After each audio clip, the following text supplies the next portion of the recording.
Good morning, good evening, good afternoon. हमारे global experts के एक और एपिसोड में आपका फिर से स्वागत है, जहां हम उन सभी चीजों के बारे में बात करेंगे जो हमें बेहतर उम्र बढ़ने में मदद करती हैं। और आज खास तौर पर बेहतर मुस्कुराने में। मैं आपकी होस्ट डॉक्टर मृगना हूं और हमेशा की तरह पंकज भी मेरे साथ होंगे। तो पंकज, माइक आपको। डॉक्टर मृगना, आपका धन्यवाद और डॉक्टर शल्या आनंद को इंटरव्यू पर स्वागत करते हुए खुशी हो रही है। डॉक्टर शल्या नीदरलैंड में रहती है।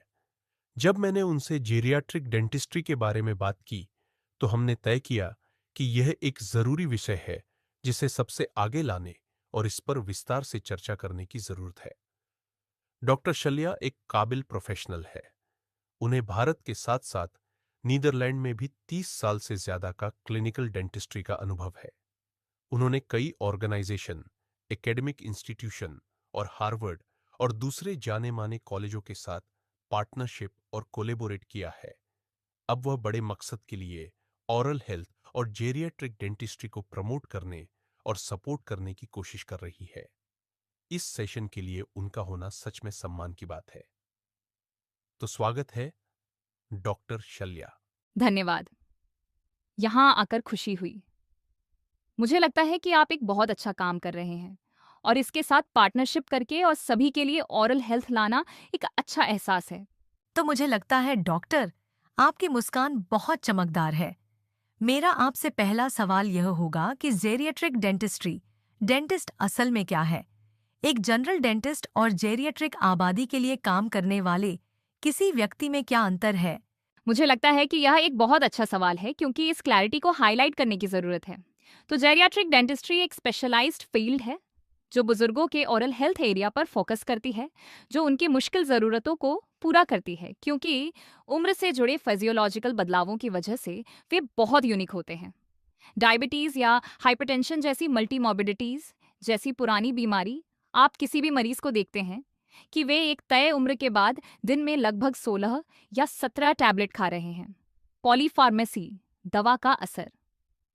तो जनरल डेंटिस्ट और जेरियाट्रिक डेंटिस्ट्री में हेल्थ इंटरेक्शन के सिस्टम की समझ ज़रूरी है। Oral systemic connection, mobility limitation, cognitive impairment और साइकोसोशल फैक्टर भी होते हैं जो बुजुर्गों में बहुत आम हैं। तो मैं जो करने की कोशिश कर रही हूँ या जो जेरियाट्रिक डेंटिस्ट्री करती है वह ये है कि यह सभी जगहों पर ओरल हेल्थ, अच्छे फंक्शन और क्वालिटी ऑफ लाइफ को बनाए रखने के लिए खास तौर पर प्रिवेंटिव, डायग्नोस्टिक और थेराप्यूटिक इनोवेशन पर जोर देती है।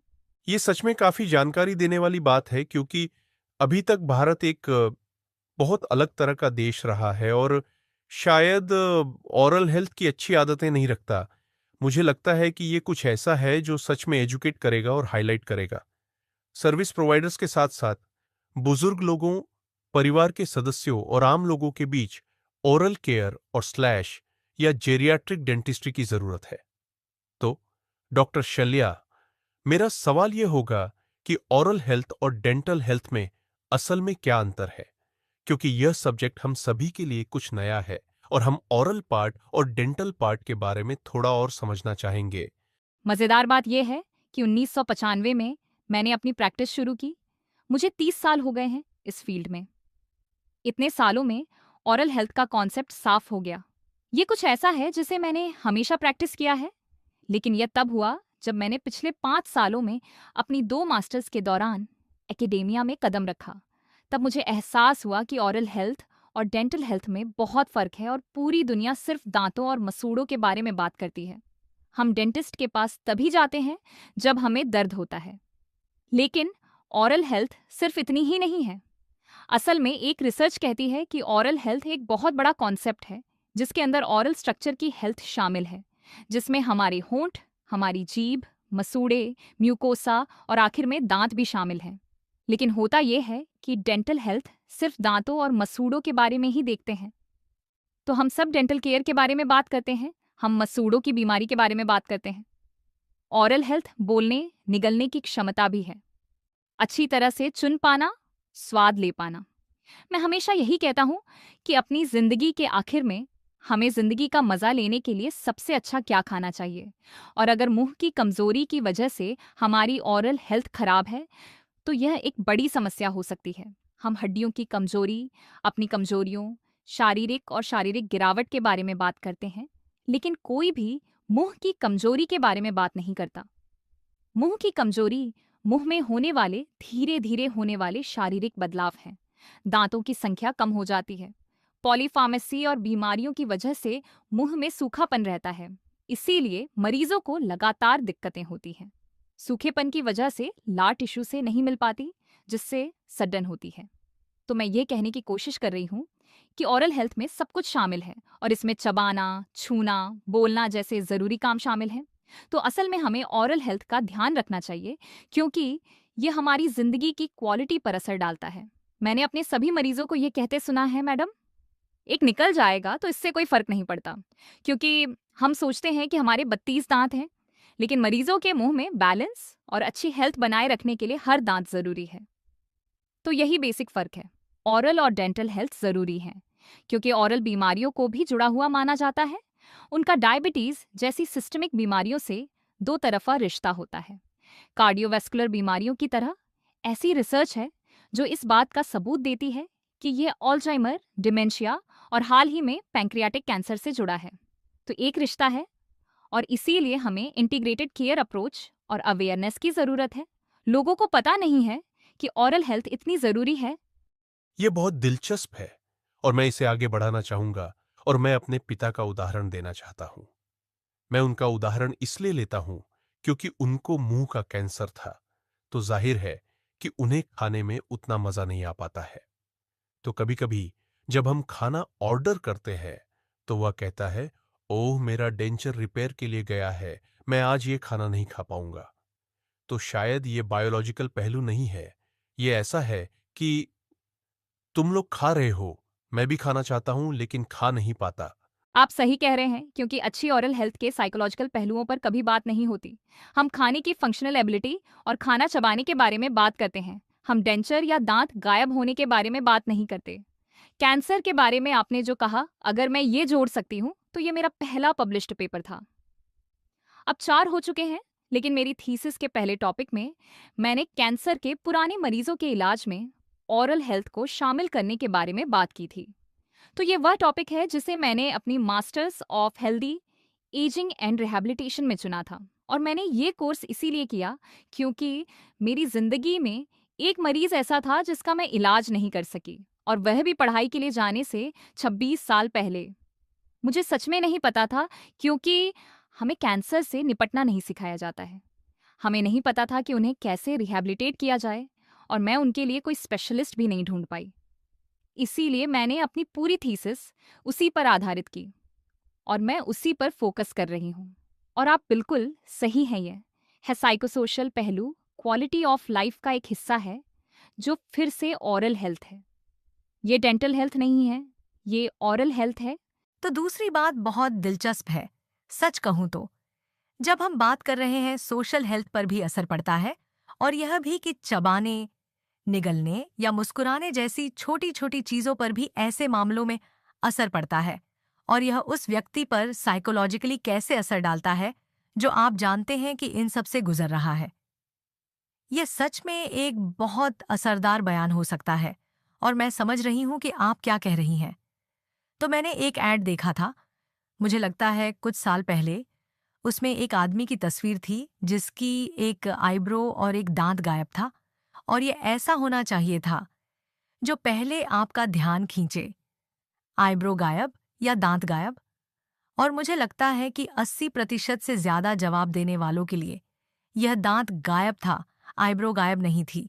हाँ, बिल्कुल सही मृगना। मुझे आज भी याद है, जब मैं स्टूडेंट थी तब मैंने एक लेक्चर देखा था जिसमें जूलिया रॉबर्ट्स को दिखाया गया था। मेरे टीचर ने 2 स्लाइड लगाई थी। एक में दांत काला और सफ़ेद था, और दूसरी में साफ। तो हम जूलिया रॉबर्ट्स की मुस्कान के बारे में बात करते हैं, लेकिन सोचिए अगर यह दांत के बिना होती तो यह असर। और जब आपको कैंसर होता है, जब आपका मुंह सूखता है, और जब आपको छाले होते हैं, तो सोशल आइसोलेशन का कारण बनता है, जो अकेलेपन और हमारे बुजुर्गों के साथ काम करने वाले मरीजों की संख्या में कमी का सबसे बड़ा कारण है। तो आप अच्छी तरह सोच सकते हैं, और इस कनेक्शन पर कभी बात नहीं हुई, इसे कभी हाईलाइट नहीं किया गया। तो ये मेरी जिंदगी का मिशन है, बुजुर्ग लोगों के लिए ओरल हेल्थ को बढ़ावा देना, अवेयरनेस लाना। इंडस्ट्री के एक हिस्से के तौर पर डॉक्टर शल्य, मुझे लगता है कि यह बहुत खूबसूरती से कहा गया है। और सोशल आइसोलेशन, और जब हम अकेलेपन की बात कर रहे हैं, मेरा मतलब है कि इन दिनों बहुत सारी रिसर्च हो रही है कि यह कैसे एक महामारी की तरह है, और यह लगभग उतना ही खतरनाक है जितना कि एक दिन में 12 सिगरेट पीना। कुछ डेटा की बात करें तो हम ऐसे फैक्टर्स या डायरेक्ट फैक्टर्स की बात नहीं कर रहे हैं जो सोशल आइसोलेशन की वजह बन रहे हैं। अगर मेरे मुंह से बदबू आ रही है, या उदाहरण के लिए अगर मेरी ओरल हाइजीन अच्छी नहीं है या मेरा दांत नहीं है, तो मैं मुस्कुरा नहीं सकती, मैं इसका हिस्सा नहीं बन सकती, मैं कंफर्टेबल महसूस नहीं करूंगी। मुझे यह नहीं कहना चाहिए कि मैं नहीं बन सकती, लेकिन मैं किसी गैदरिंग या सोशल आउटिंग का हिस्सा बनकर कंफर्टेबल महसूस नहीं करूंगी, मैं नए लोगों से नहीं मिलूंगी। ये बहुत सच है। और सच तो ये है कि हम अक्सर बड़ों को, खासकर चबाने, निगलने, इन चीजों से जूझते हुए देखते हैं जिन्हें हम समझते हैं। आप जानते हैं, ठीक है, चबाना दांतों की एक प्रॉब्लम है, लेकिन इसका साइकोलॉजिकल पहलू, किसी का अकेला महसूस करना, क्योंकि ओरल हेल्थ उनके लिए काम नहीं कर रही है। मुझे लगता है कि यह वह पहलू है जिस पर हमें ध्यान देना चाहिए। इतना ही नहीं मृगना, आपने देखा होगा कि बहुत से मरीज कुपोषण की वजह से अस्पताल में भर्ती होते हैं क्योंकि उन्हें अच्छा पोषण नहीं मिलता। हर कोई कई बड़ी बीमारियों के बारे में सोचता है। आप जानते हैं, गैस्ट्रिक की दिक्कतें, इस पर कोई यकीन नहीं करता और इसके बारे में नहीं सोचता। यह आपके शरीर का दरवाज़ा है। मैं हमेशा समझती हूँ अपने मरीजों को, समझाया है कि आपका घर बहुत साफ हो सकता है, लेकिन अगर आपके दरवाजे पर, या मान लीजिए दरवाजे पर, गाय का गोबर पड़ा है, तो सोचिए कि साफ घर में भी ये निशान होंगे और सारा इन्फेक्शन अंदर ले लेंगे।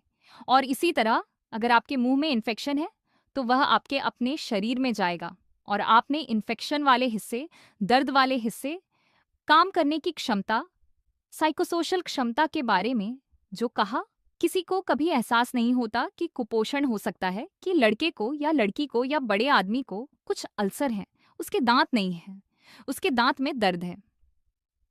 जैसे कल मैंने विदिशा में एक कैंप किया था, मैं वहां एक स्पीच देने गई थी जहां मैंने इसके बारे में बात की, और फिर हमने वहां लोगों के लिए चेकअप कैंप लगाया। वे लोग दिमागी तौर पर परेशान मरीज निकले। उनमें से ज्यादातर साइकेट्रिक मेडिसिन ले रहे थे या इलाज करा रहे थे। लेकिन मैं इस बात की गारंटी दे सकती हूँ कि क्योंकि मैं वहां सकती, 100% मरीजों के मुंह में दर्द था। किसी के मुंह में छेद था, वह ऐसा था जैसे वह खा नहीं सकता। उन्हें दर्द होता है, वे चल फिर नहीं पाते, उनके मसूड़ों से खून आता है, लेकिन उस हिस्से का ध्यान नहीं रखा जाता क्योंकि उनका इलाज करना मुश्किल होता है। डेंटिस्ट्री महंगी है, अफोर्डेबिलिटी, एक्सेसिबिलिटी और अवेलेबिलिटी हमारे पास एक दिक्कत है, और खासकर बुजुर्गों के लिए हमारे पास ट्रेंड स्टाफ नहीं है। लेकिन हमें सोचना शुरू करना होगा क्योंकि डेमोग्राफिक बदल रहा है। खास सवाल पूछना चाहता हूं, क्योंकि आमतौर पर जब मैं अपने पापा को बिठाता हूं, तो उन्हें अपना खाना खत्म करने में कम से कम आधे घंटे से 45 मिनट लगते हैं, और वह भी शायद सिर्फ एक चपाती और थोड़ा सा दूसरा खाना।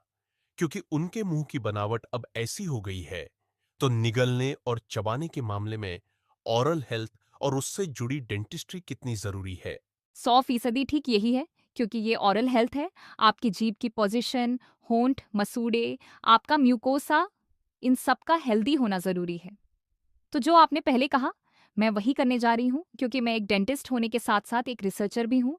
मैं एक बहुत छोटी सी टिप देने जा रही हूँ जो मैं अपने पेशेंट्स को बताती हूँ।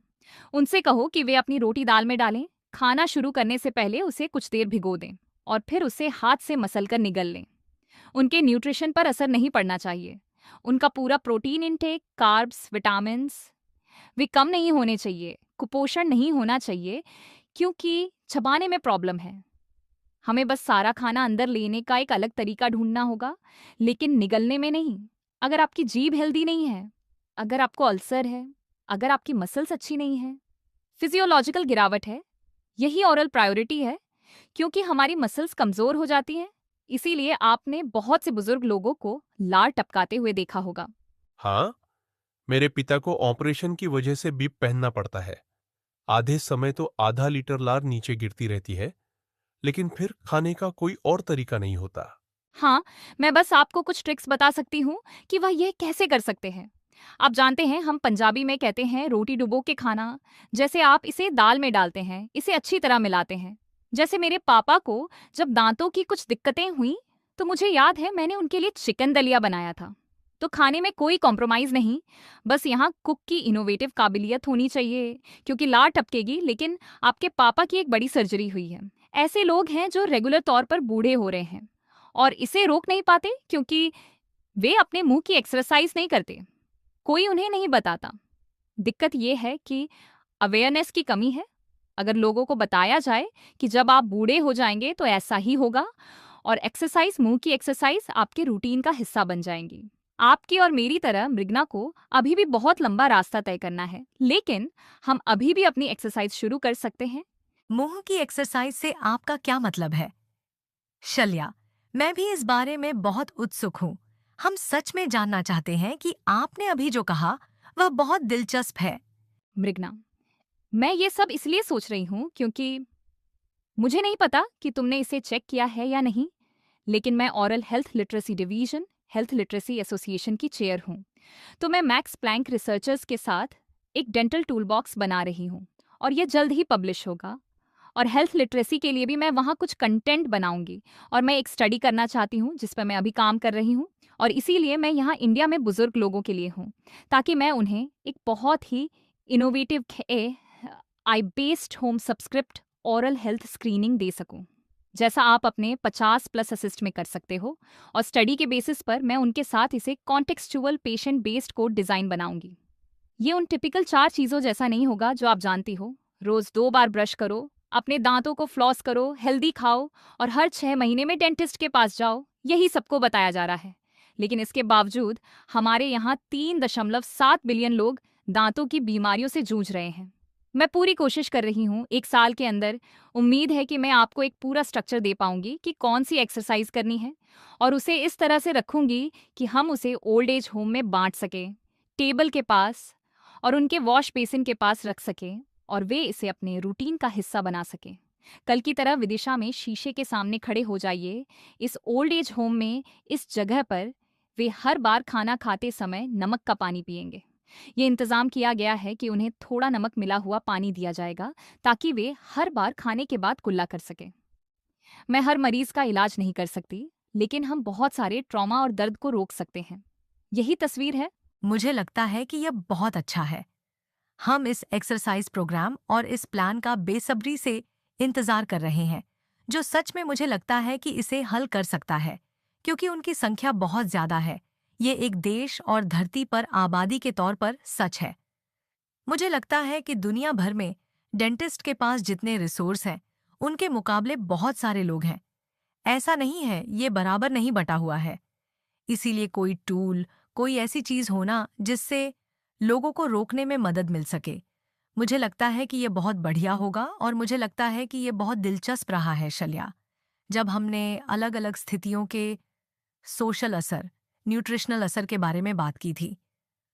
हमने साइकोलॉजिकल असर के बारे में बात की थी।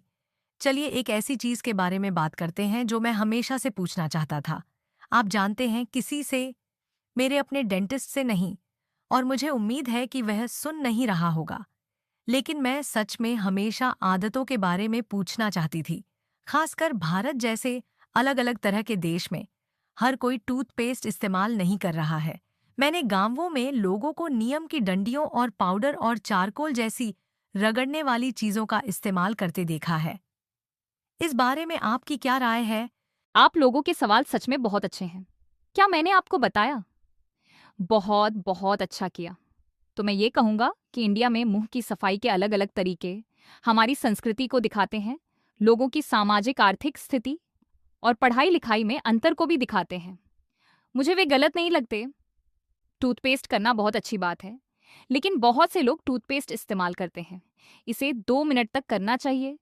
ये दांतों को ब्रश करने का एक बदला हुआ तरीका है, ताकि सब कुछ साफ हो जाए। उन्हें फ्लॉस करना चाहिए, लेकिन लोग टूथपेस्ट के स्वाद के लिए 30 सेकंड से भी कम समय तक टूथपेस्ट करते हैं और वे दांत साफ नहीं करते। तो कुछ लोग ऐसे भी हैं जिन्होंने नीम के पत्ते इस्तेमाल किए। दातुन मैंने भी किया है। मैं हिमाचल के एक गांव में पली बड़ी हूँ, एक गांव में जिसका नाम है चंबा। मेरा जन्म चंबा में हुआ था, इसीलिए मैं भी हिमाचल की हूँ। और वहां पे नीम से दातुन एक बहुत ही आम चीज थी।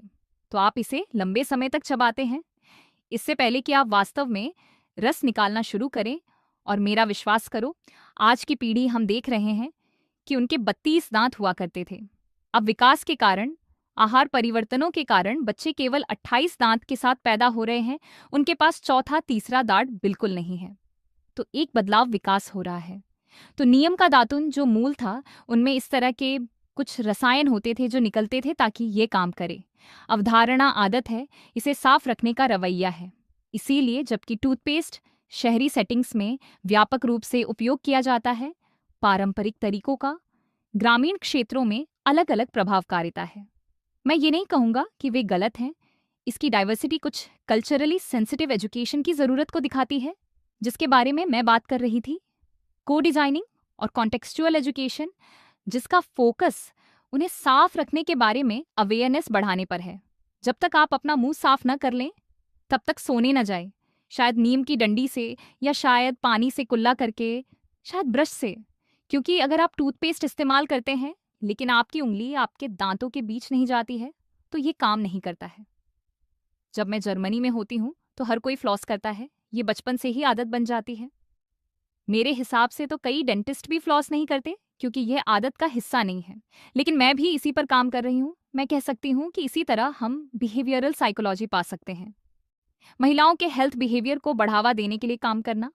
तो हाँ, बहुत काम चल रहा है, लेकिन उम्मीद है कि हम इसे पा लेंगे। डॉक्टर शल्या, इसी बात को आगे बढ़ाते हुए बुजुर्ग लोगों को डिटेल केयर या अच्छी जानकारी पाने में क्या मुख्य चुनौतियां या रुकावटें आती हैं? तो दो चीजें हैं। देखभाल मैंने इसे 3 में रखा है: अफोर्डेबिलिटी, अवेलेबिलिटी और एक्सेसिबिलिटी। तो बुजुर्ग लोग किसी पे डिपेंडेंट होते हैं कि कोई उन्हें ले जाए। उनके सामने कुछ रुकावटें होती हैं, जैसे चलने फिरने या डेक्सटेरिटी।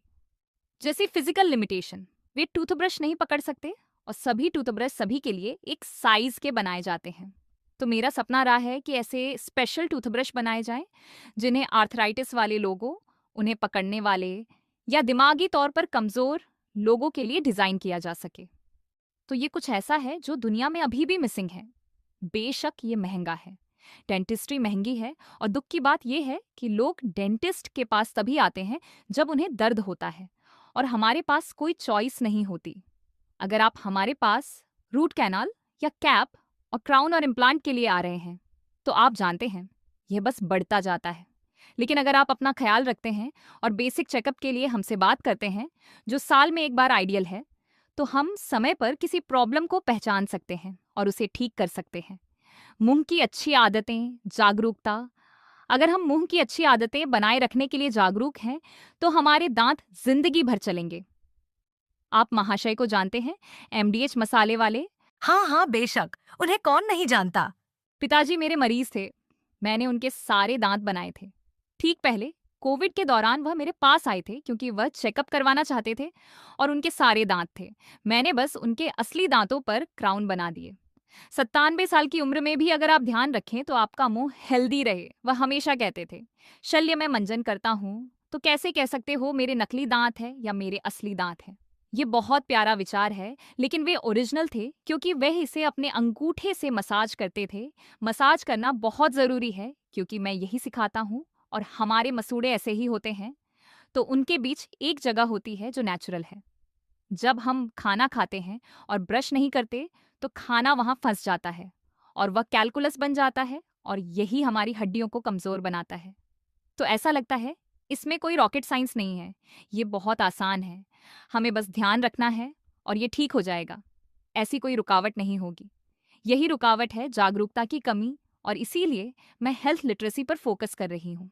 मेरे लिए ये सबसे बड़ी चीज़ है जिसे सॉल्व किया जा सकता है।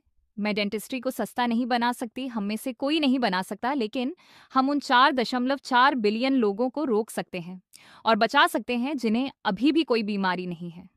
मेरा फोकस सिर्फ उन 3.7 पर है। तो यही अप्रोच है।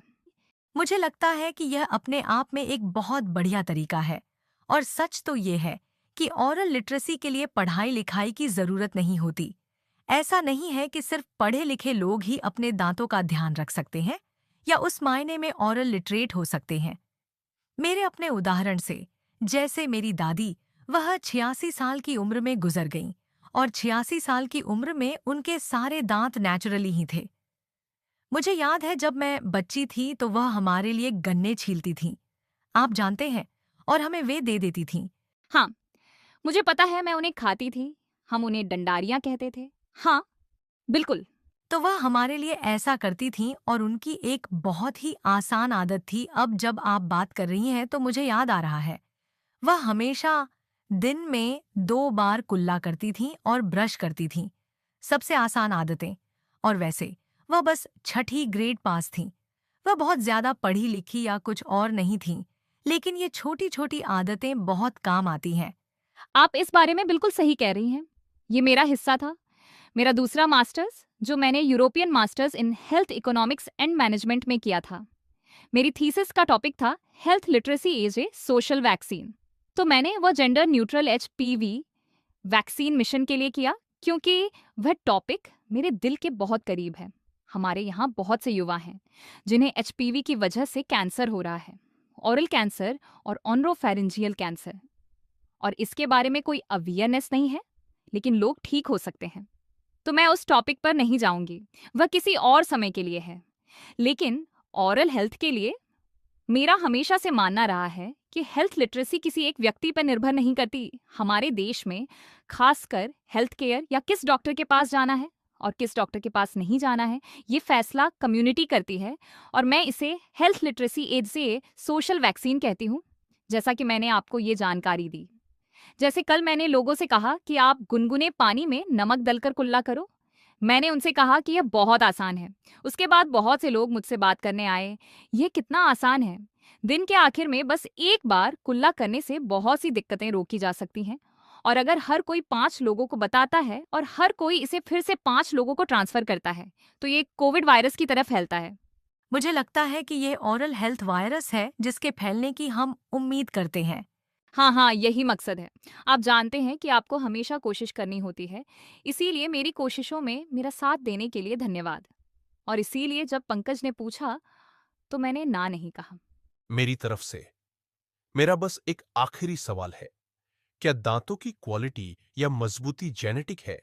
क्योंकि मैंने देखा है कि कुछ लोगों के दांत मजबूत होते हैं और भले ही वे दवा न ले, उनका बहुत ज्यादा ध्यान रखे, लेकिन फिर भी वे बच जाते हैं।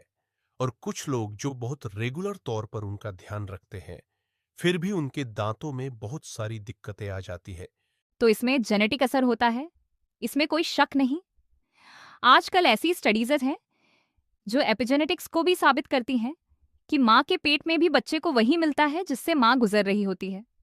लेकिन ये हमारी आदतें हैं, और अगर हमें पता है कि हमारे माता पिता के दांत खराब थे, तो हम कहते हैं कि ये हमारे साथ भी होगा। इसका मतलब है कि आपको ज्यादा सावधान रहने की जरूरत है।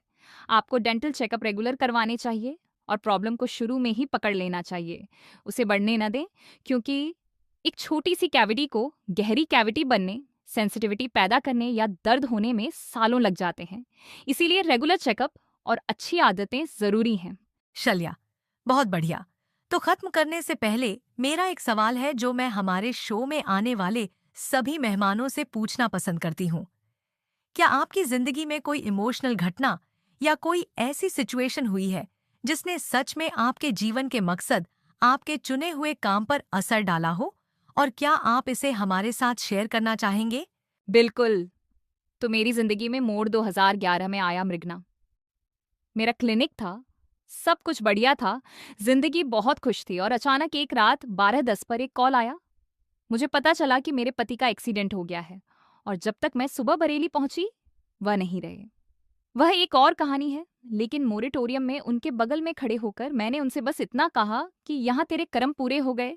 मैं शिरडी साईं बाबा की पक्की भक्त हूँ कि जो होता है इसका एक कारण है, और जैसे ही दुख स्वीकार करने हैं वैसे ही सुख स्वीकार करने हैं। मैं शिकायत नहीं करती, मैं शिकायत नहीं करती। लेकिन पुनीत के बगल में खड़े होकर मैंने उससे कहा कि तुमने इस दुनिया में अपना काम खत्म कर लिया है। मेरी कुछ ड्यूटी और जिम्मेदारियां अभी भी बाकी हैं। तो वर्ष 2000 में मेरी बेटियां उस समय सिर्फ 5 और 9 साल की थीं, और वर्ष 2019 में मेरी बड़ी बेटी कॉलेजों के लिए अप्लाई कर रही थी। और यही वह समय था जब मुझे लगा कि अब मेरी सारी जिम्मेदारियां खत्म हो गई हैं या खत्म हो रही हैं। मुझे पढ़ाई करनी है, क्योंकि इसी प्रोफेशन ने मुझे अपने बच्चों की फाइनेंशियली देखभाल करने में मदद की, और मुझे वह मेंटल स्पेस भी दिया, क्योंकि मेरे पेशेंट ही मेरा परिवार है। मेरे पास कभी ऐसे पेशेंट नहीं रहे, क्योंकि मेरे माता पिता दोनों डॉक्टर थे। तो उनसे मैंने सीखा। मेरी माँ हमेशा कहती थी कि इस बात पर गर्व मत करो कि तुम डॉक्टर हो, शुक्रगुजार रहो कि भगवान ने तुम्हें लोगों की सेवा करने का मौका दिया है। तो जब मैंने कॉलेजों के लिए अप्लाई किया, तो सच कहूँ तो मुझे एहसास नहीं था कि मैं ये कर पाऊंगी। मैं मास्टर्स और हेल्दी एजिंग करना चाहती थी। मुझे हेल्थ इकोनॉमिक्स समझ में आ गया है, और आप पॉलिसी तब तक नहीं बदल सकते जब तक आपके पास, आप जानते हैं, पैसा ना हो। कि अगर आप ऑरल हेल्थ को शामिल करते हैं तो ये कितना कॉस्ट इफेक्टिव है, और मैं अभी यही करने की कोशिश कर रही हूँ। मैंने 2 मास्टर्स करना शुरू किया, और यही मेरा सफर है। भगवान बहुत मेहरबान रहे हैं। मैं स्टैनफोर्ड में एक वर्कशॉप करने गई हूँ, हार्वर्ड गई हूँ, मैं मैक्स प्लैंक में रिसर्चर हूँ। इसके लिए बहुत शुक्रगुजार होना चाहिए। लेकिन हाँ, यही मेरा सफर है, और अब मेरी शादी हो गई है। मेरा एक बहुत अच्छा पार्टनर है, लेकिन अगर मैंने पढ़ाई नहीं की होती तो यह भी नहीं होता। इसीलिए भगवान के पास हमेशा एक प्लान होता है, और मैं इंडिया वापस आ गई हूँ क्योंकि मैंने इसी वजह से पढ़ाई की, और बुजुर्ग लोगों की सेवा कर रही हूँ क्योंकि कोई और नहीं करने वाला है। मैं ये नहीं कहूँगा कि कोई ऐसा नहीं करना चाहता, लेकिन ये एक मुश्किल इलाका है, बहुत सारा काम बाकी है, और एक सीनियर व्यक्ति के तौर पर जो पहले से ही इस फील्ड में 30 साल से है, मुझे लगता है कि मेरी एक आवाज़ है, और मैं अपनी एनर्जी, अपना समय, या जो कुछ भी मुझे पता है उसका इस्तेमाल कर सकती हूँ। सिर्फ थ्योरेटिकल सॉल्यूशन के साथ नहीं, बल्कि एकेडेमिया और क्लिनिकल दुनिया के बीच एक ब्रिज बनकर आसान एक्शनेबल सॉल्यूशन देने के लिए। और मेरा विजन और मेरा मकसद सिर्फ एक है। इंडिया के लिए जेरियाट्रिक ऑरल हेल्थ पॉलिसी बनाने के लिए मैंने एक trust, Smile As Initiative trust register किया है, और मैं स्माइल एज इंडिया नाम का एक प्रोग्राम चलाती हूँ। तो आपने मुझे पकड़ लिया, मैं इस सवाल के लिए तैयार थी। हाँ, ये मेरी कहानी है, और यही मुझे आगे बढ़ाता है। मुझे लगता है कि यह बार एक बहुत इमोशनल सफ़र है, और मुझे ये भी लगता है कि ये एक बहुत इंस्पायरिंग सफ़र है शल्या। मुझे उम्मीद है कि कहानी सुनकर हम सभी बहुत इंस्पायर हो रहे होंगे। जैसा कि आपने कहा, मुझे उम्मीद है कि शो के सुनने वालों को भी वही एनर्जी, वही इंस्पिरेशन, वही ताकत महसूस होगा जो हम इस समय आपसे महसूस कर रहे हैं। तो यहाँ आने, अपने शानदार अनुभव, कुछ इमोशनल लेकिन कुछ बहुत गहरी बातें शेयर करने के लिए आपका बहुत बहुत धन्यवाद। हम आपके बहुत शुक्रगुजार हैं, और हमारे सुनने वालों के लिए हम हर चीज़ के लिए बहुत शुक्रगुजार हैं। याद रखें कि शल्या ने जो कहा, उससे उम्र बढ़ना शान से शुरू होता है, बिना डरे मुस्कुराते हुए, एक बार में एक कदम लक्ष्य की ओर बढ़ते हुए, और एक बड़ा बदलाव लाते हुए। छोटे कदम बहुत बड़ा बदलाव लाते हैं। तो सुनने के लिए आप सभी का बहुत बहुत धन्यवाद। मैं पंकज को माइक देती हूँ।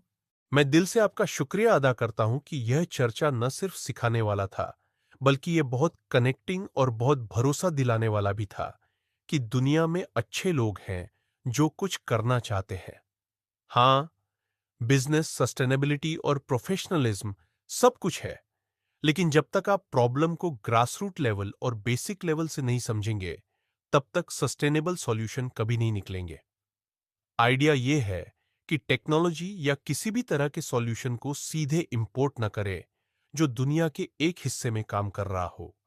इंडिया एक बहुत अलग देश है, और जब से आपने इसे देखा है, ये कुछ ऐसा है जिसके बारे में मुझे लगता है कि हम सब एक सॉल्यूशन निकाल लेंगे। और मुझे पक्का यकीन है, जैसा आपने कहा, हम सब के लिए एक रोड मैप है।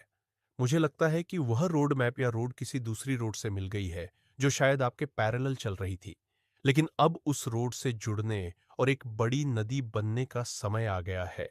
पंकज, आपका बहुत बहुत धन्यवाद, क्योंकि हम सब मिलकर कुछ भी हासिल कर सकते हैं, और हेल्दी एजिंग के लिए ऑरल हेल्थ ज़रूरी है, और हमें लोगों को इसके बारे में जागरूक करना है।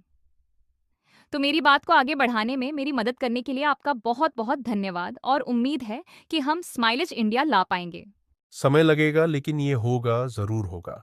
हाँ, ये डिजिटल ओरल हेल्थ मिशन है और अगर कोई इसे देखना चाहता है तो वह smilageinitiativetrust.com है और हम इसे पूरा करेंगे। बहुत बढ़िया। आने के लिए धन्यवाद और सच में आपको बहुत बहुत धन्यवाद।